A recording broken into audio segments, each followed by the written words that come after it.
માં, તમે આખો દિવસ મારી પાછળ પડ્યા રહો છો કે આ કામ શીખ ને પેલું કામ શીખ ને આ કર ને તે કર ને, પણ મારે છે ને કંઈ જ નથી શીખવું. હા તો ચાલશે, આખી જિંદગી હું અહીંયા તમારી સાથે રહીશ. માં, આ લગ્ન કરીને છોકરી સાસરે જાય એના કરતા આપણે છોકરાને અહીંયા બોલાવી લઈએ તો ભલે ને બિચારો રહેતો અહીંયા. બહુ જોરથી કાન અવળો છો તમે, છોડો, દુખે છે મને. અરે રમૂજ કરતી હતી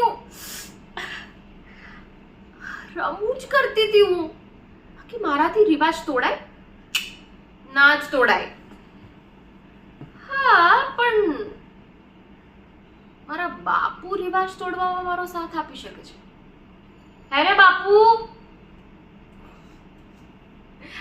બાપુ, હું શું કહું છું,